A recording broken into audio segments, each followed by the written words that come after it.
Mega Noticias con Paco Ramírez.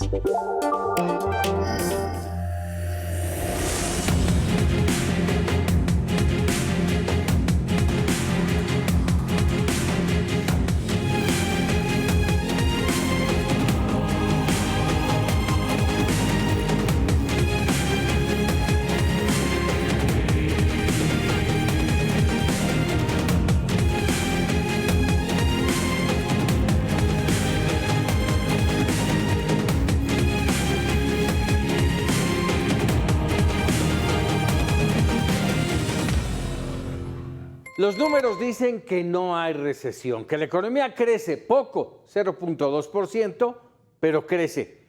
Pero el bolsillo nos dice otra cosa. Todo está más caro, no es percepción, es inflación que no se va. El Banco de México la frenó, sí, pero no la bajó. Los precios, usted y yo lo hemos sentido, siguen subiendo. Comida, transporte, salud, educación. Los negocios ajustan para sobrevivir y las familias recortan para llegar. La política monetaria contuvo el caos, no hay recesión, insisto, pero sí angustia.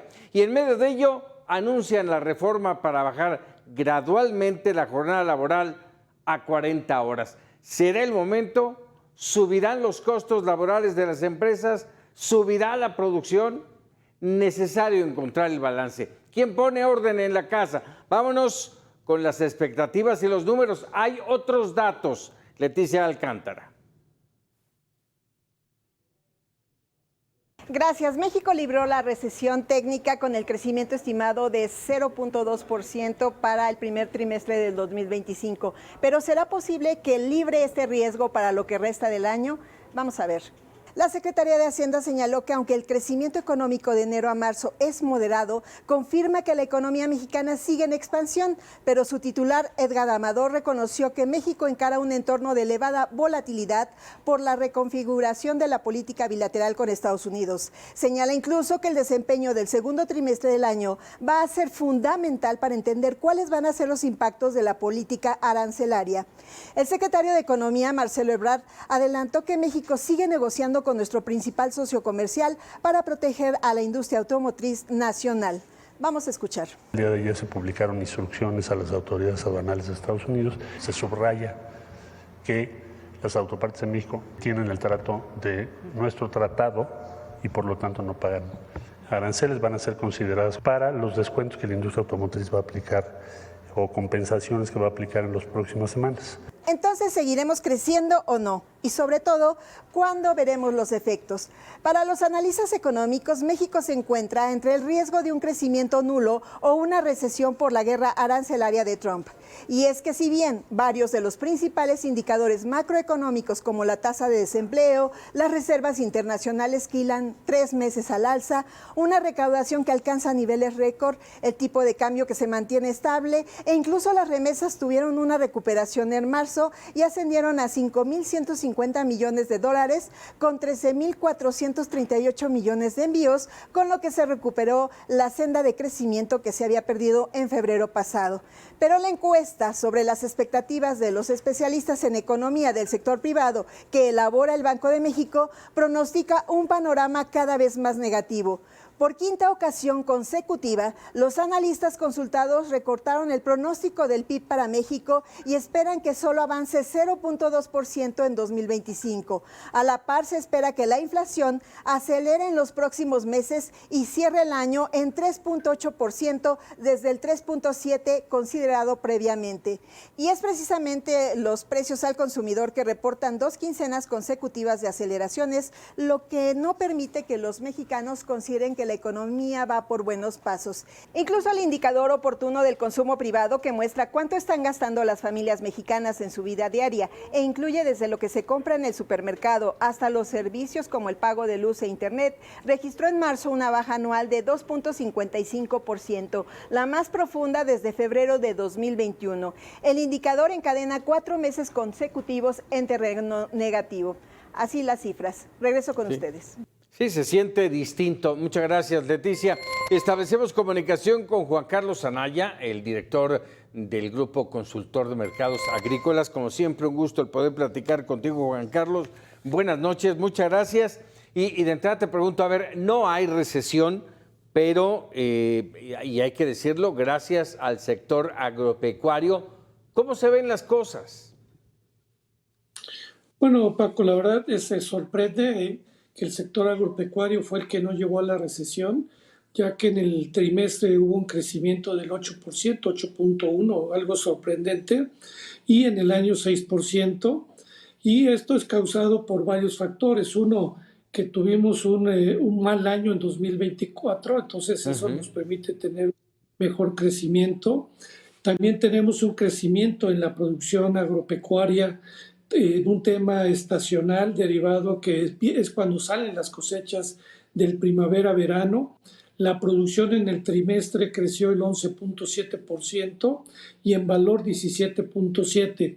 Y esto tiene mucho que ver también que tuvimos contra el primer trimestre del 2024 un tipo de cambio de 17 pesos y en el primer trimestre del 2025 de 20.42, lo que permitió que nuestros precios de los productos agropecuarios se incrementaran, pero también nuestras exportaciones crecieron 2% a más de 9.300 millones de dólares. Y eso provocó que también en el tema pecuario, aunque no crecimos en producción, sí crecimos en valor y lo hemos visto en los incrementos del precio del cerdo, en el caso del precio de la res, ha habido precios mucho más altos que se está pagando por el ganado. Y en el tema de frutas también vemos incrementos tanto en volumen como en valor, pero en el tema hortofrutícola ahí, aunque ha crecido la producción, en valor ha decrecido derivado a que ha habido mayor oferta y eso ha hecho que algunos productos agropecuarios de fruta, principalmente de hortalizas, como el caso del tomate, de la cebolla, hayan disminuido.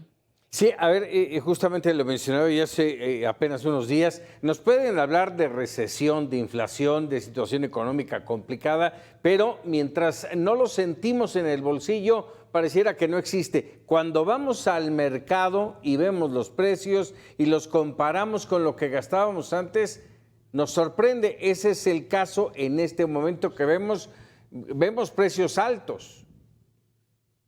Sí, mira, en el primera quincena de abril, porque todavía no sale Banco de México, INEGI con el cierre de abril, recuerda que la inflación subió al 3.96%, ya se ve que hay una alta volatilidad, lo mencionaban, nosotros también lo vemos que en el caso del aguacate, como tú señalas, subió 45%, la naranja valenciana 32%, el cerdo 11.3%, el huevo 9.8%, y es cuando la ama de casa dice, pues yo no veo que la inflación disminuya cuando yo gasto mucho más. Entonces, sí hay causas de preocupación y más que nada lo que vamos a ver para el segundo, tercer trimestre, Paco, es que viene un serio problema por la sequía, principalmente en Sinaloa, Sonora, Tamaulipas y Baja California, que vamos a tener las cosechas más bajas y por eso México va a ser récord en importaciones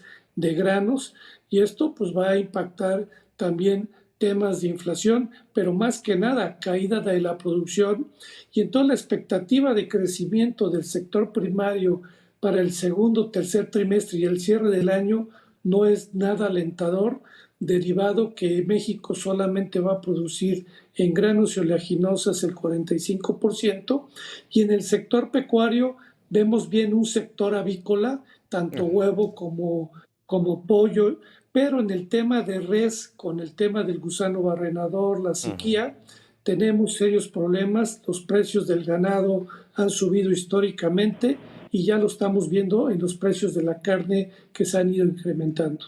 Déjame preguntarte algo en este tema del gusano barrenador, que no es un tema de una amenaza de Donald Trump, sino es un problema, y te lo pregunto, es un problema de México que no ha solucionado, ¿es correcto? Bueno, no es de México, sino viene de Centroamérica. Se detectó el gusano barrenador en Panamá, vino corriéndose en todo el territorio de Centroamérica, hubo alertas que estuvo previendo Senacica, y en el julio del 2024 hubo una alerta mayor en el sentido de que ya se había detectado un caso de gusano barrenador. Es difícil de frenar, se creó un cerco sanitario, y bueno, el diferendo que hubo recientemente entre los secretarios es temas de aviones, porque la única manera de eliminar el gusano barrenador que ha venido creciendo esta plaga es a través de aviones que puedan tirar moscas estériles para detener este gusano barrenador. Recordemos que México tuvo en los años 70, 80, 90 gusano barrenador, se pudo eliminar, pero gracias a que teníamos una planta de moscas estériles que ya no tenemos, la planta está en Panamá, y ahora pues se va a tener que trabajar con recursos entre Estados Unidos y México para volver a echar esa planta de para moscas estériles, para poder controlar esta plaga que es muy delicada. Juan Carlos Anaya, te agradezco como siempre que nos regales unos minutos. Gracias, Paco. Buenas noches. Muy buenas noches.